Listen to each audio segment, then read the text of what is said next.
नमस्कार, आपण पाहताय लोकराज्य न्यूज 24। पाहुयात महत्त्वाची बातमी।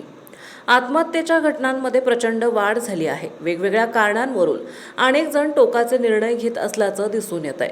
अशातच आता पुण्यातून एक मोठी बातमी समोर आली आहे। पती आणि सासू-सासरे आणि इतरांकडून सतत होणाऱ्या शिवीगाळ तसेच मारहाण आणि जाचाला कंटाळून 33 वर्षीय विवाहितेने गळफास घेऊन आत्महत्या केल्याचा प्रकार समोर आलाय।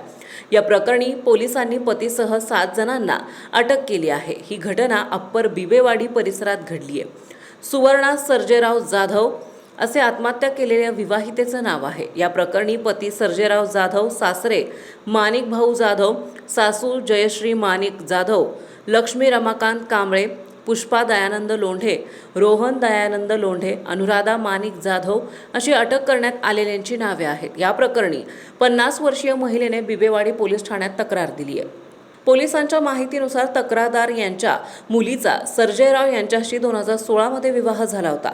विवाहानंतर ती सासरी नांदत होती। जाधव कुटुंब अप्पर बिबेवाडी येथील शेळके वस्तीत राहण्यास होते। विवाहाच्या काही वर्षांनंतर मात्र पती तसेच सासरच्या लोकांकडून सतत त्यांना छोट्या मोठ्या कारणांवरून छळ सुरू केला। वेळोवेळी शिवीगाळ आणि मारहाण केली। तिचा मानसिक आणि शारीरिक छळ केला। या त्रासाला कंटाळून सुवर्णा हिने 2 दिवसांपूर्वी राहत्या घरी गळफास घेऊन आत्महत्या केली आहे, असे दिलेल्या तक्रारीत म्हटले आहे। पोलिसांनी गुन्हा नोंद करून तत्काळ पतीसह 7 जणांना अटक केली आहे। अधिक तपास उपनिरीक्षक बाळू चोपडे हे करीत आहेत। महाराष्ट्रातील महत्त्वाच्या आणि ताज्या बातम्या पाहण्यासाठी आजच आमच्या लोकराज्य न्यूज 24 न्यूज चॅनलला YouTube वर सबस्क्राइब करा आणि बेल आयकॉन प्रेस करा।